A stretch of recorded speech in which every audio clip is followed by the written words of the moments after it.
Приветствуем вас на канале Раиса Горяченко «Дача, сад, огород, цветы». Мира вам и добра, мира каждому сердцу и каждому дому. Сегодня у нас утреннее видео, которое мы посвящаем важным делам, которые нужно сделать с 13 по 16 июня 2022 года. Первая важная рубрика – это агрогороскоп с 13 по 16 июня 2022 года, время киевское. Понедельник и вторник выпадают на 13 и 14 июня. И это очень сложный период.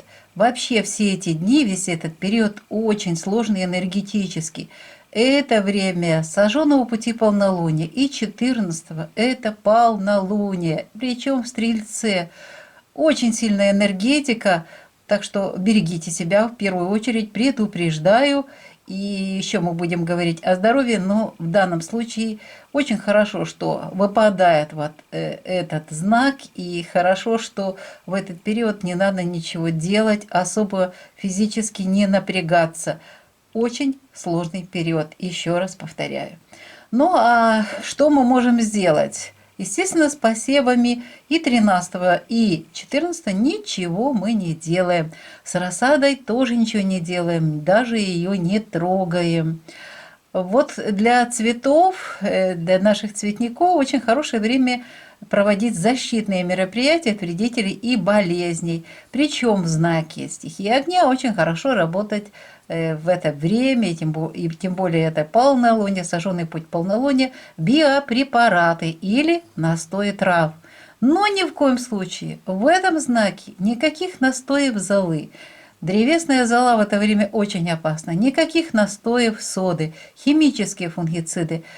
Это очень будет воздействовать постепенно, и будет растение не погибать, но оно будет мучиться. Поэтому, пожалуйста, не делайте вот этих защитных мероприятий в это время, которые будут вредить и листикам, да и самому растению. Поливы в это время бесполезны. Подкормки, естественно, не проводятся.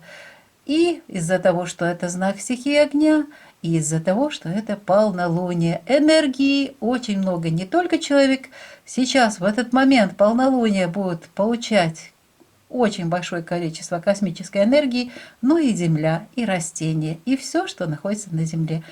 Подкормки 13-14 не делаем, не проводим. Сад. Вот здесь защита от вредителей и болезней тоже очень актуальна. Очень много вредителей. Проводите то же самое, как и для цветов. Здесь уместны только биопрепараты и настои трав. Зеленые операции еще не проводим. 17-го, сейчас предупреждаю, вот 17 июня уже начнем эту работу. Потерпите. Для меня, как мы столько уже опытов провели, так вот, лучше чуть-чуть потерять в урожае, пусть чуть-чуть больше пасынки вырастут, но зато в конечном итоге мы получим и оставим для жизни растения. Особенно это касается садовых растений. Заготовки в это время прекрасно, очень вкусно и насыщенно энергетически. Все, что созрело, заготавливайте, сушите, замораживайте, консервируйте. А вот квашение в это время не проводится. Кто-то снова возмущается, какие могут быть квашения, кто-то собирает грибы, а кто-то еще на далеком севере достает завершающие свои запасы капусты и продолжает квасить. Да, это есть, мне пишут, и я это знаю. Настойки в это время очень хорошо делать. Настойки из различных трав. Вытяжка будет из этих трав супер.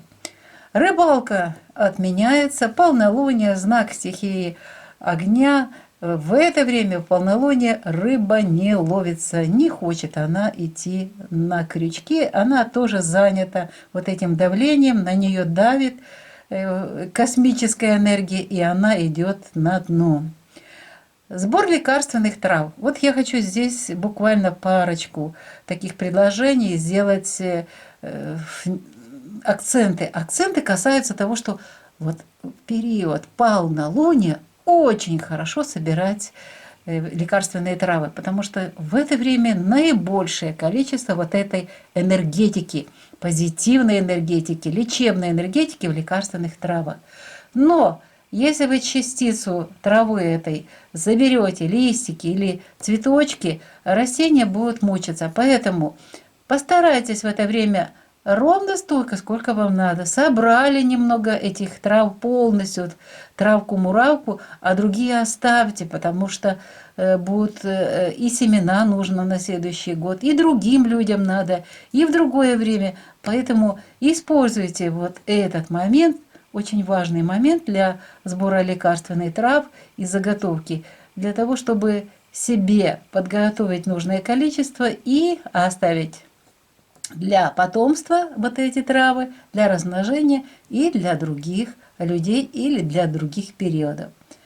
С этим мы разобрались. Для комнатных овощей, которые по-прежнему у многих живут, и не только в холодное время, но сейчас уже и на балконы вынесены, и в лоджиях везде эти растения очень популярны. Томаты уже кого-то маленькие такие созревают. Для них тоже, смотрите, актуальна защита от вредителей болезней.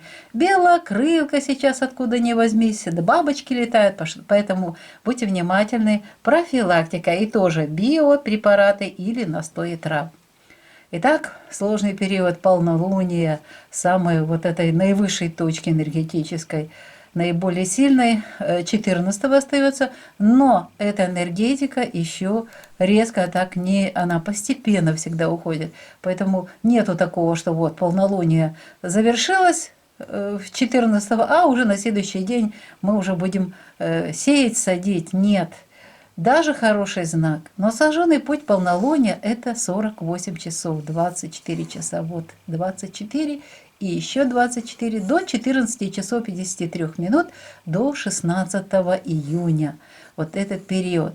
Поэтому 15 я сейчас назову, что мы делаем 15, а 16 у нас будут совсем другие дела. В сожженный путь полнолуния не сеем, не высаживаем рассаду. Для цветов знаки Козерог. 15-16 знак Козерог, среда и четверг, середина недели. Можно поливать растения и нужно поливать. А вот подкормки в это время проводить не надо, потому что энергетика и так зашкаливает, растения не могут воспринять и переработать те удобрения, даже органику. Ничего не воспринимается растением в это время. У них тоже стрессовая ситуация и очень сильный стресс.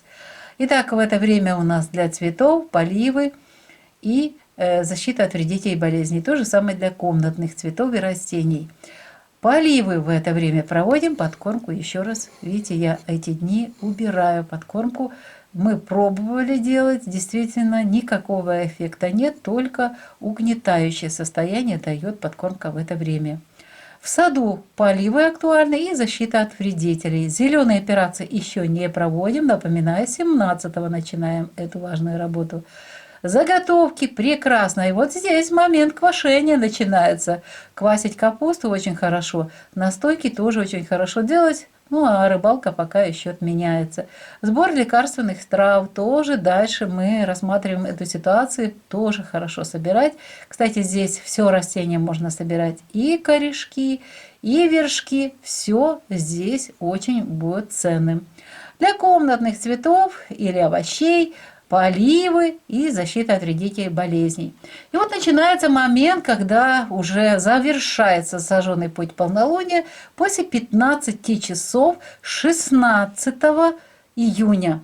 Прошу обратить внимание, у нас будет немного такого хорошего периода, но очень хороший. Я пересмотрела и по солнечному календарю, и по другим аспектам. И вот с 15 часов до 20 часов 30 минут вот эти часы будут супер временем для того, чтобы можно было посеять или посадить вершки и корешки.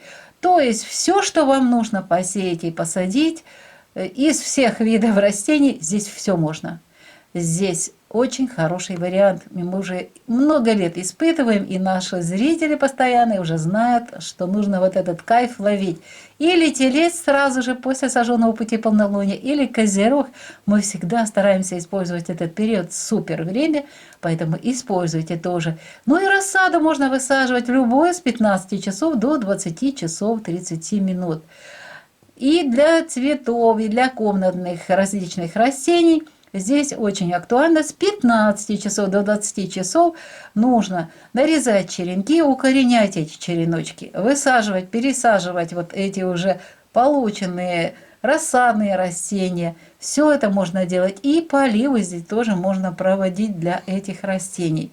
Поливы прекрасно, подкормки пока. Чуть-чуть позже мы будем это делать, через пару дней. В саду актуальны поливы и защита. Да, я вот не записала здесь посадку саженцев, но вдруг у вас есть возможность, или вы сохранили растение в контейнере, закрытой корневой системы, то можно вот этот момент с 15 до 20 часов высадить вот этот саженец садовых растений. Любые. Это и плодовые, и ягодные, и декоративные. Вот это все с закрытой корневой системой. Закрытая корневая система для тех, кто только начинает, это то выращивание растений, которое происходит в каких-то емкостях. Это может быть ведро, может быть контейнер, горшок. Вот это называется закрытая корневая система. Можно просто, это своеобразная посадка-перевалка уже в землю.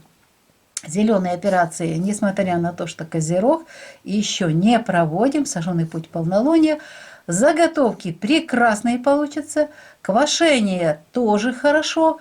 Можно и квасить грибочки на зиму. Все получится очень вкусно. Да, любые овощи, у каждого есть свои какие-то наработки. Квасьте, все хорошо получится. Очень вкусно. Настойки тоже делайте. Рыбалка по-прежнему отменяется. Сбор лекарственных трав прекрасно. Здесь и вершки, и корешки собираем. Ну и для комнатных овощей актуальны поливы, защита от вредителей и болезней. Только здесь никаких удобрений, никаких подкормок. Ни внекорневых, ни корневых. Внекорневые – это по листьям опрыскивание, и под корень не проводим, несмотря на то, что это козерог. Это время сожженного пути и полнолуния. В это время стресс у растения, оно не воспринимает удобрения. И это только усугубляет его положение и его жизнь. Вот эти наши заливы или опрыскивания удобрениями. Уже через пару дней мы сможем с вами это делать, и это будет очень хорошо для растений. Вот такой у нас сегодня агрогороскоп. Продолжаем наш выпуск. А теперь рассмотрим вот эти важные подсказки для того, чтобы вот этот сложный период сожженного пути полнолуния пройти легко, не допустить пожаров и сберечь свое здоровье. Ну, давайте более подробно об этом поговорим.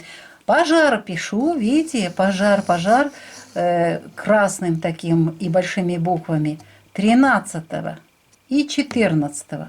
Это время стихии огня. Это полнолуние загорается буквально с искры, и даже если где-то влага, все равно очень быстро горит. Видите, я по вашей просьбе оставила эту рубрику на первом месте. Дело не сколько в печке, сколько в том, что вы можете разжигать огонь и можете сжечь или свой дом, или сжечь дачу, часть леса и где угодно. Пожалуйста, не зажигайте костры в это время. И обязательно проверьте, будьте внимательны в это время в своем доме, как работает проводка, как работают электроинструменты. Все это очень важно, и будьте внимательны. Именно в этот период бывают очень часто пожары. Об этом уже знают пожарные, и они следят за этим, и у них особое в это время напряжение. Полнолуние. Итак, мы разобрали вот эти 2 дня, 13 и 14. Это очень сложный период для того, чтобы спасти свое имущество от вот этого неприятного тепла, то есть огня, который зимой дарит нам тепло и жизнь, а снова же в печке или в камине, но очень внимательно, пожалуйста. Вот несколько раз делаю акценты и неспроста предупреждаю. Предупрежден, вооружен. Для теста в это время проблема будет в том, что нужно добавлять жидкость. Я стараюсь в это время даже не делать, не готовить ничего из теста, потому что оно быстро высыхает, и очень сложно с ним работать, поэтому перенести можно в другие дни, если нет срочности такой. Если вы делаете, помните, что или уменьшаете количество муки, или добавляйте больше жидкости. Рукоделие в это время, тем более полнолуние, а стрелец он летящий, там никаких идей, никакого желания усидеть на одном месте. Поэтому рукоделие в это время не принесет вам результата позитивного, не занимайтесь. Стрижка волос. Вот хочу обратить внимание, очень важно, в дни сожженного пути полнолуния не старайтесь делать какие-либо манипуляции со своим телом, своими волосами, ногтями. Поэтому стрижка волос отменяется. Не стригите ногти, не красьте волосы в этот период. Здесь два таких нюанса важных. Это и стихия огня, нельзя красить волосы, потому что сгорят. И тем более полнолуние. А вот мыть волосы можно и даже нужно. Уход за кожей пока у нас не дает результата в плане того, что просто в это время кожа, каждая клеточка не воспринимает влагу, не воспринимает питательные вещества. Можно намазать, но все приходится салфеткой убирать, потому что тело не воспринимает вот эти важные различные маски. Очистка кожи пока еще 2 дня вот этих не проводится. Ремонт можно проводить, но помните, только пишу при необходимости, потому что для здоровья очень важно в Стрельце, в полнолуние провести это время спокойно, не напрягаться. Если что-то такое там для души, что-то нужно сделать при ремонте, делайте, но лучше поберечь себя. Для качества это будет нормально все. Проветривать вещи в Стрельце прекрасно.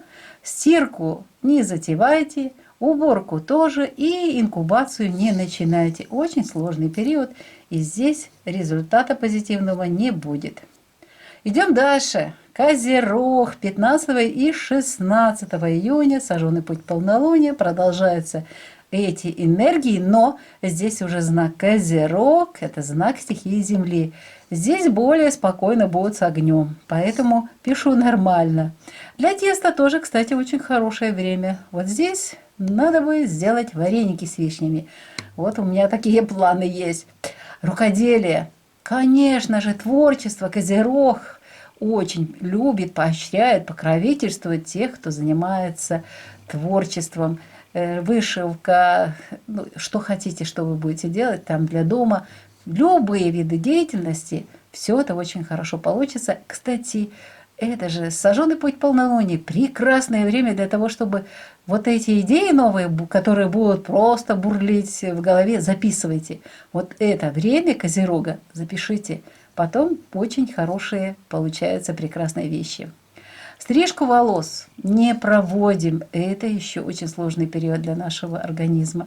Стрижку ногтей тоже перенесем буквально уже 17-го. Там уже будут другие энергии. Покраска волос тоже еще, несмотря на то, что это Козерог, не проводится, потому что это время сожженного пути полнолуния. Мыть волосы можно. Уход за кожей. Вот это сейчас, вот эти маски из овощей, знаки Козерог. Прекрасно. Они дадут хороший результат. Будут впитываться каждой клеточкой вот эти питательные вещества. Поэтому используйте эти 2 дня как раз для этих целей. И начинается работа с различными травами. И начало цикла очистки кожи.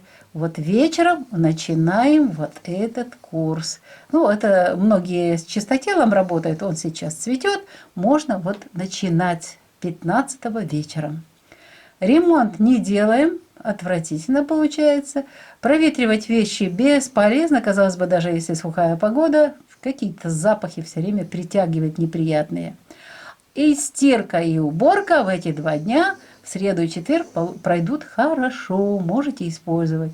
И вот, наконец-то, появились вот эти моменты, когда можно закладывать на инкубацию яйца индюков, гусей и уток.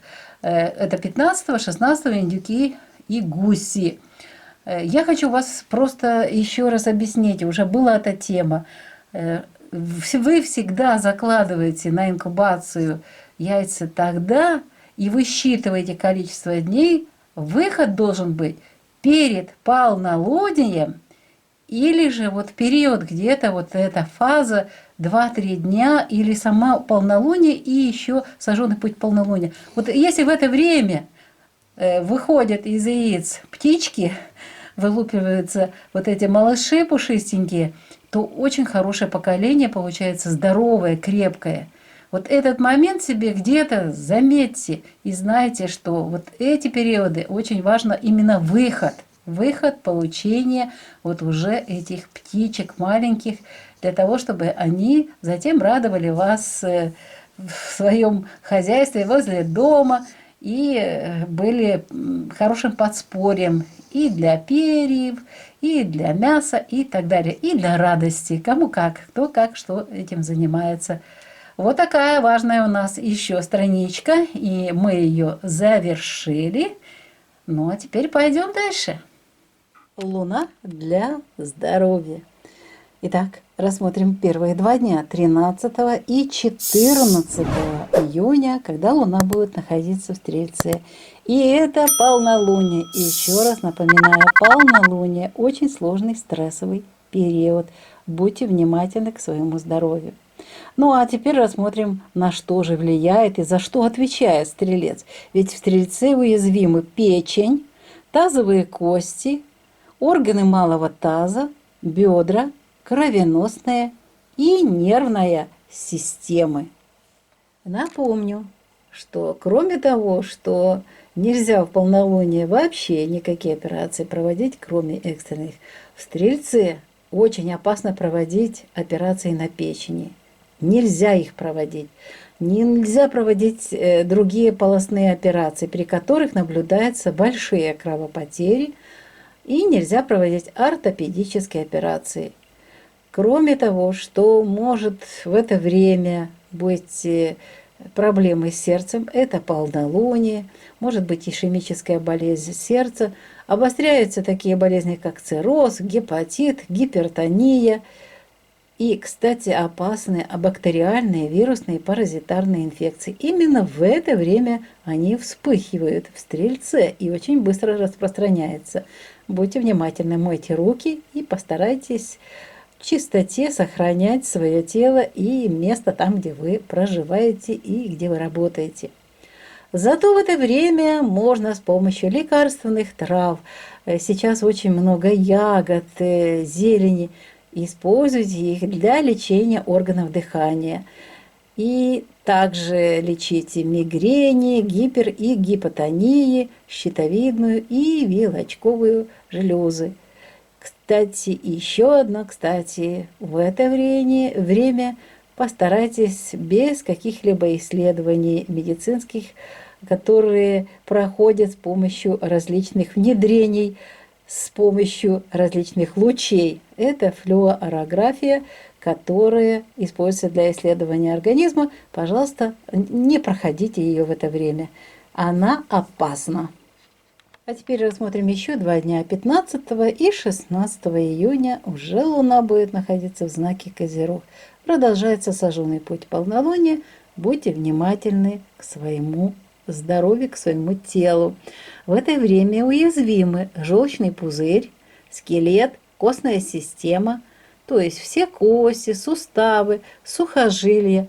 И обратите особое внимание на колени. Они беспокоят в это время. А теперь рассмотрим, что в Козероге нельзя делать. А нельзя проводить операции на костях, на коленных суставах, на костном мозге И нельзя удалять зубы. Вообще в это время уйдите от услуг стоматолога. Уязвимы в это время кости, все кости нашего тела, и велика опасность переломов. Поэтому полнолуние, сожженный путь полнолуния, тише едешь, дальше будешь. Берегите себя.